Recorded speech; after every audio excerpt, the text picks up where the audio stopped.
Hello friends, welcome to our channel. चलिए आज हम बात करने वाले हैं फर्स्ट कम फर्स्ट सर्व के ऊपर।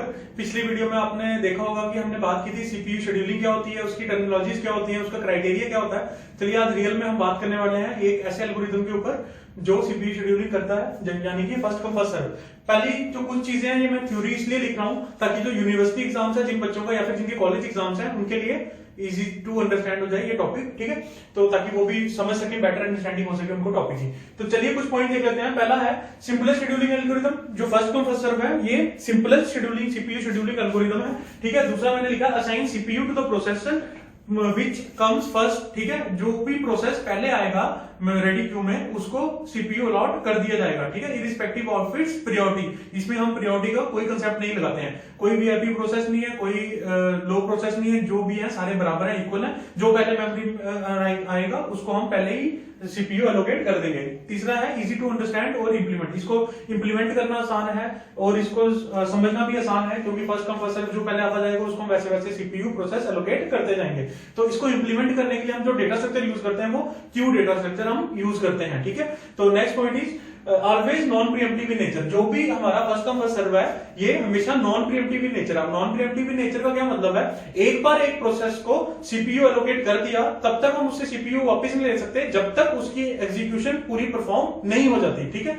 आई होप आपको ये चीज समझ आ गई होगी।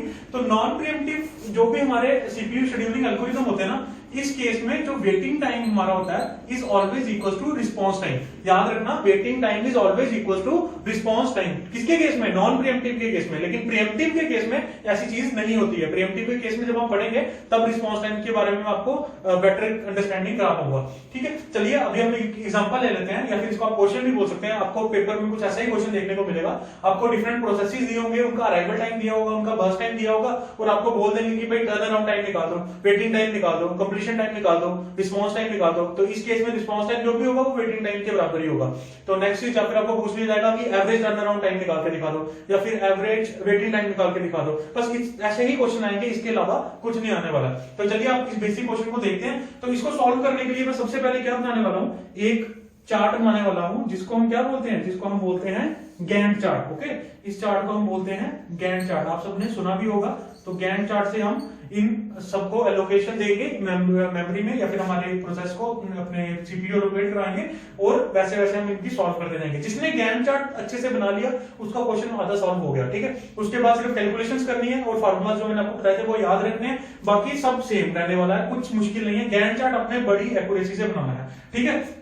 तो जब भी आप first come first serve scheduling लगाने वाले हो ना, तो पहला इंपॉर्टेंट क्राइटेरिया आपने किसको देना है, अराइवल टाइम को, ठीक है। अराइवल टाइम के अकॉर्डिंग ही आप प्रोसेस को प्रोसेसर एलोकेट करवाने वाले हो, ठीक है। तो अब जैसे हमने मान लिया हमारा टाइम स्टार्ट हो रहा है 0 से, तो मैंने 0 से स्टार्ट कर दिया। अब मैं देखूंगा 0 पे कोई प्रोसेस आया मेरे पास, तो मैंने यहां पे देखा 0 पे हमारे पास ये 1 आ गया, ठीक है। जो 1 वाला है वो 0 पे आया, तो मैं इसको क्या करूंगा, प्रोसेस को प्रोसेसर एलोकेट कर दूंगा, यानी प्रोसेस को सीपीयू एलोकेट कर दूंगा 1 वाले को। तो 1 को मैंने एलोकेट कर दिया है सीपीयू, ठीक है। समझो ये सीपीयू एलोकेट हो रहा है। तो यहाँ पे मैंने जैसे इसको 1 एलोकेट कर दिया। अब आपने देखना है कि इसको बर्स्ट टाइम, इसको चलने के लिए कितना टाइम चाहिए। इसको चलने के लिए कंप्लीशन के लिए 4 यूनिट टाइम चाहिए, ठीक है। तो मैं इसको अभी नॉन प्रीएम्प्टिव शेड्यूलिंग है, तो इसका मतलब इसको मैं 4 यूनिट एलोकेट कर दूंगा। क्यों? क्योंकि ये पहले आया है, तो इसको 4 यूनिट में चलने दूंगा। तो 0 से लेके 4 तक, 0 से लेके 4 तक कौन चलने वाला है, ठीक है। 1 2 3 4 कौन चलेगा, हमारा प्रोसेस 1 चलेगा। 1 को मैंने 0 से लेके 4 तक चला दिया, इसकी एग्जीक्यूशन खत्म होगी, ठीक है। फिर अब देखो, जब 0 टाइम था तब हमारे पास सिर्फ एक प्रोसेस था। अब हमारे पास टाइम क्या हो गया, 1 2 3 4 1 2 3 4 यूनिट भी टाइम आ गया। 1 2 3 4 तक हम पहुंच गए। तो 4 के अंदर अंदर ये सारे प्रोसेसेस आ जाएंगे, ठीक है। तो अब सारे प्रोसेसेस आ जाएंगे, चलाने को तो हम किसी को भी चला सकते हैं, लेकिन हमने फर्स्ट कम फर्स्ट सर्व के अकॉर्डिंग चलना है। तो जो पहले आया उसको हम पहले चलाएंगे, यानी कि अब देखो मेमोरी में ये तो चला गया। अब इसके बाद टाइम यहाँ पे 1 भी हो गया, टाइम 2 भी हो गया, 3 भी हो गया, 4 भी हो गया। अब 2 ने 1 पे आना था, तो 1 पे तो वो आ नहीं पाया। क्यों? क्योंकि नॉन प्रीएम्प्टिव शेड्यूलिंग है और 1 पहले से बैठा है वहां पे, तो इस चक्कर में हम उसको नहीं चला पाएंगे। तो अब हम क्या करेंगे, 1 चल चुका है, अब हम 2 को चलाएंगे।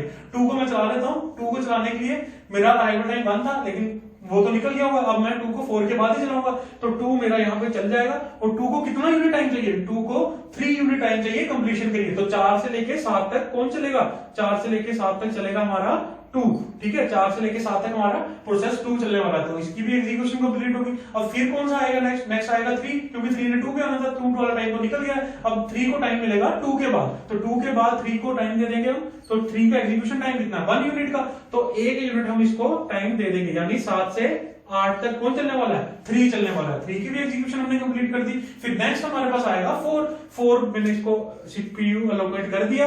सीपीयू एलोकेट करने के बाद इसका बर्स्ट टाइम देखना, तो बर्स्ट टाइम कितना है इसका 2 यूनिट, तो 2 यूनिट में इसको चला दूंगा। 2 यूनिट के लिए मेरे को इसको 8 से लेके 10 तक चलाना पड़ेगा। सेम आगे नेक्स्ट आएगा मेरे पास 5, तो 5 को मैंने चला दिया, अब 5 यहाँ पे चल जाएगा, और 5 को कितना यूनिट टाइम चाहिए, इसको 5 यूनिट टाइम चाहिए, तो मैंने इसको 5 यूनिट टाइम दे दिया। 5 यूनिट टाइम जैसे मैंने दिया, इसकी एग्जीक्यूशन कंप्लीट होगी। हमने सारे processes 1 by 1 first come first serve basis पे एग्जीक्यूट करा दिए। बस यहीं पे आपका क्वेश्चन खत्म हो जाता है। अब आगे जो है वो सारी कैलकुलेशन है, उसमें आपने गलती नहीं करनी है, बड़ा पेशेंस से काम लेना है। तो चलिए हम देखते हैं आगे हम काम क्या करते हैं। मान लो नेक्स्ट आपको चीज पूछी गई होगी कि भाई कंप्लीशन टाइम निकाल के दिखा दो, तो कंप्लीशन टाइम निकाल दो। कंप्लीशन टाइम में क्या है, हमने कुछ भी नहीं करना। कंप्लीशन टाइम हमको बताएगा कि टोटल कितना टाइम लगा प्रोसेस को मेमोरी में, या फिर जितना टाइम उसको सीपीयू एलोकेट हुआ। तो इसको हम देख लेते हैं, हम गैंट चार्ट से निकाल देते हैं सीधा सीधा। तो कंप्लीशन टाइम 1 0 पे आया, कंप्लीट कितने पे हुआ 4 पे हुआ, तो इसको 4 का कंप्लीशन टाइम लगा। तो 2 कितने पे आया, 2 हमारा आया 4 पे और 7 पे खत्म हो गया, तो यानी इसको कंप्लीशन टाइम होने में 7, यहां तक 7 लगा। तो यहां अगर मैं 3 की बात करूं तो ये 8 पे कंप्लीट हुआ था 8 यूनिट टाइम पे। 4 की बात करूं तो ये 10 पे कंप्लीट हुआ था, और 5 की बात करूं तो ये 15 पे कंप्लीट हुआ था। ये निकल के आपके कंप्लीशन टाइम। गैंट चार्ट से मैंने सीधे सीधा वैल्यूज निकाल के डाल दी। 1 कब खत्म हुआ 4 पे, 2 कब खत्म हुआ 7 पे, 3 कब खत्म हुआ 8 पे, 4 कब खत्म हुआ 10 पे, 5 कब खत्म हुआ 15 पे। सेम हमारा बन गया कंप्लीशन टाइम। नेक्स्ट आपको पूछ सकता है कि भाई क्या निकाल दो, नेक्स्ट बोल देगा कि आप टर्न अराउंड टाइम निकाल दो, तो टर्न अराउंड टाइम निकाल देते हैं हम। हमको आता है टर्न अराउंड टाइम निकालना। तो टर्न अराउंड टाइम के मैंने आपको 2 फॉर्मूले बताए थे। एक तो बताया था burst time plus waiting time, और दूसरा मैंने बताया था completion time minus arrival time. Okay, turn around time निकालने के 2 फॉर्मूले बताए थे। तो अब देख लो हमारे पास क्या क्या है, कंप्लीशन टाइम है, बर्स्ट टाइम है, तो मैं निकाल देता हूं completion time minus arrival time निकाल लगा के। तो टर्न अराउंड टाइम क्या होगा, कंप्लीशन टाइम क्या मेरे पास, मैं ये कंप्लीशन टाइम लिख रहा हूं सारे 4 7 8। आपको इतना लिखने की जरूरत नहीं है, एक बार आपको इसकी अंडरस्टैंडिंग हो जाएगी, फिर आप ये चीज लिखने की जरूरत नहीं, आप सीधा ही कैलकुलेट करके लिख सकते हो। तो मैं क्या कर लेता हूं, मैंने ये लिख लिया, अब मैं कंप्लीशन टाइम लिख लेता हूं ताकि आपको बेटर अंडरस्टैंडिंग हो जाए। सॉरी, कंप्लीशन टाइम मैंने लिख लिया, अब मैं इसके अराइवल टाइम लिख रहा हूं। तो अराइवल टाइम क्या है 0 1 2 3 और 4। अब इनको सब्ट्रैक्ट कर लो, 4 6 6 7 11। तो ये हमारे पास क्या आ गए, ये हमारे पास टर्न अराउंड टाइम आ गया। टर्न अराउंड टाइम क्या बता रहा था कि भाई कितना टाइम लगेगा सिस्टम्स में पूरा प्रोसेस को, वो हमारा कौन बता रहा था, वो टर्न अराउंड टाइम बता रहा था। तो टर्न अराउंड टाइम हमने निकाल लिया। नेक्स्ट आपको पूछ सकता है कि भाई क्या निकाल दो, वेटिंग टाइम निकाल दो। अब वेटिंग टाइम निकालने के लिए क्या करना है, अब वेटिंग टाइम कुछ बड़ी मुश्किल चीज नहीं है। ये देखो, ये फॉर्मूला है आपके पास वेटिंग टाइम का। तो अगर मैं बर्स्ट टाइम को यहां ले जाऊं, यानी कि turn around time minus burst time is equal to क्या, वेटिंग टाइम। तो सेम वही केस है, turn around time minus burst time. तो टर्न अराउंड टाइम मेरे पास है, जो मैं इसको लिख लेता हूं 4 6 6 7 11। इसके अलावा इसको हम गैंट चार्ट से भी निकाल सकते हैं। तो चलो मैं उसको पहले इससे निकाल के दिखाता हूं, फिर मैं आपको गैंट चार्ट से निकाल के दिखाऊंगा। तो वेटिंग टाइम के लिए टर्न अराउंड टाइम मैंने सारे लिख लिए, माइनस क्या होता है, माइनस करना है बर्स्ट टाइम, ये बर्स्ट टाइम है। तो -4 -3 -1 -2 और -5। ओके, तो चलो अब इसको देख लेते हैं। 4 - 4 is 0, 6 - 3 is 3, 6 - 1 is 5, 7 - 2 is 5, 11 - 5 is 6। ठीक है, तो ये आपका क्या आ गया, वेटिंग टाइम आ गया। ठीक है, इसके अलावा कोई टाइम बचता है, एक रिस्पॉन्स टाइम बचता है। मैंने पहले ही बताया, वो नॉन प्रीएम्प्टिव के केस में वेटिंग टाइम ही रिस्पॉन्स टाइम होता है, इसको याद रखना। चलो अब मैं इसको आपको एक और तरीका बताता हूं। अब मान लो वेटिंग टाइम मेरे को वापस से निकालना है। ठीक है, तो वेटिंग टाइम मुझे वापस निकालना है, तो मैं गैंट चार्ट को देखिए वेटिंग टाइम कैसे निकालूंगा। तो वेटिंग टाइम निकालने के लिए सिंपल सा तरीका है भाई, 1 प्रोसेस कब आना था, अराइवल टाइम था इसका 0। ठीक है, और इसको 0 पे मिल गया। जैसे ही 0 पे आया उसी टाइम इसको क्या मिल गया, प्रोसेसर मिल गया, यानी सीपीयू मिल गया। तो इसको कोई वेट नहीं करना पड़ा, इसलिए इसका 0 आया। अब 2 की मैं बात करूं, 2 ने आना कब था, 2 ने आना 1 पे था, लेकिन 1 पे उसको सीपीयू नहीं मिला था, तो कब मिला सीपीयू उसको 4 पे, यानी 4 पे उसको सीपीयू मिला तो उसको 3 यूनिट का वेट करना पड़ा, तो उसका वेटिंग टाइम क्या आएगा 3। अब मैं 3 की बात करूं, 3 ने आना कब था, 2 पे आना था, लेकिन इसको प्रोसेसर मिला कब, इसको सीपीयू मिला 7 पे, तो 7 से लेके 3 यानी 4 यूनिट का इसको वेट करना पड़ा। सॉरी, इसने 2 पे आना था और मिला कब इसको 7 पे, यानी इसको 5 यूनिट का वेट करना पड़ा, तो 5।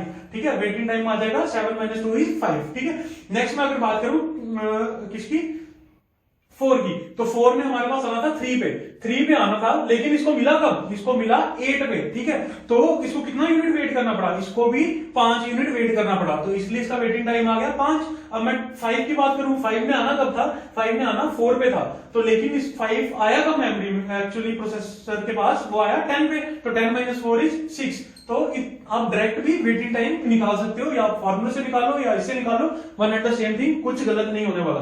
तो फर्स्ट कम फर्स्ट सर्व क्या है, उसका एवरेज, उसका arrival time, burst time, completion time, इसको एग्जिट टाइम भी बोलते हैं।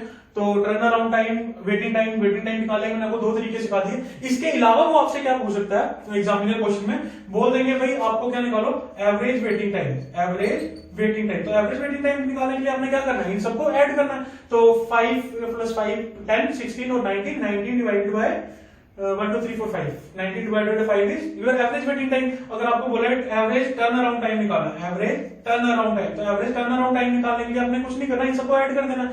तो 6 + 4 = 10, तो 16 and 7 = 23, 23, 24 and 34, 34 divided by 5, it is your average turn around time. Average completion time निकालना हो तो वो भी ऐसे निकाल सकते हैं। I hope first come first serve क्या है उसके बारे में आपको पता चल गया होगा। अगर इसमें कोई डाउट हो तो आप मुझे कमेंट करके बता देना, मैं उसको दूर करने की पूरी कोशिश करूंगा। अभी मैं नेक्स्ट स्क्रीन पे आपको एक क्वेश्चन देता हूं, ठीक है, तो आपने क्या करना है, उस क्वेश्चन को सॉल्व करना है और उसका कमेंट, उसका आंसर जो भी होगा आपने कमेंट करके बताना है। और अपने आंसर में मुझे क्या क्या बताना है, एक बताना है एवरेज वेटिंग टाइम, एक बताना है एवरेज टर्न अराउंड टाइम, और आपने उसके completion time, turn around time, waiting time तीनों निकाल के अपनी कॉपी में सॉल्व करने हैं और मुझे कमेंट करके average waiting time, average turn around time बताना है। ठीक है, तो मैं अभी क्वेश्चन आपको नेक्स्ट स्क्रीन पे, चलिए दोस्तों आप स्क्रीन पे देख पा रहे होंगे, मैंने ये क्वेश्चन लिखा है, आपने ये प्रोसेसेस दिए, 4 प्रोसेसेस हैं, इनके अराइवल टाइम ये हैं और आपने इसको एफसीएफएस से सॉल्व करना है, इसका कंप्लीशन टाइम निकालना है, टर्न अराउंड टाइम निकालना है, वेटिंग टाइम निकालना है। इसके अलावा आपने मुझे कमेंट करके एवरेज वेटिंग टाइम बताना है, ठीक है, और एवरेज कंप्लीशन टाइम बताना है और एवरेज टर्न अराउंड टाइम बताना है। ये तीनों चीजें आपने मुझे कमेंट करके बतानी है कमेंट सेक्शन में। और इसके अलावा आप इसका गैंट चार्ट जब बनाओगे तो पूरे ध्यान से बनाना, कोई गलती नहीं होनी चाहिए। अगर कोई आपको डाउट आएगा तो आप मुझे पूछ लेना, मैं कमेंट में आपको रिप्लाई कर दूंगा। ठीक है, तो ये प्रोसेस है, ये 4 प्रोसेस हैं, इनको चलाना है और इनका एक चार्ट बना के आपने मुझे इन क्वेश्चंस का आंसर देना। ठीक है, I hope first come first serve क्या है इस पे आपको क्लियरिटी मिल गई होगी। कोई डाउट हो तो आप पूछ लेना। तो अभी नेक्स्ट वीडियो में हम पढ़ेंगे फर्स्ट कम फर्स्ट सर्व को ही कंटिन्यू करेंगे और इसमें हम कॉन्वॉय इफेक्ट के बारे में पढ़ेंगे। कॉन्वॉय इफेक्ट आता है फर्स्ट कम फर्स्ट सर्व में, तो उस पे बारे में बात करेंगे और उसको एग्जांपल के थ्रू समझने की कोशिश करेंगे। Thank you for watching.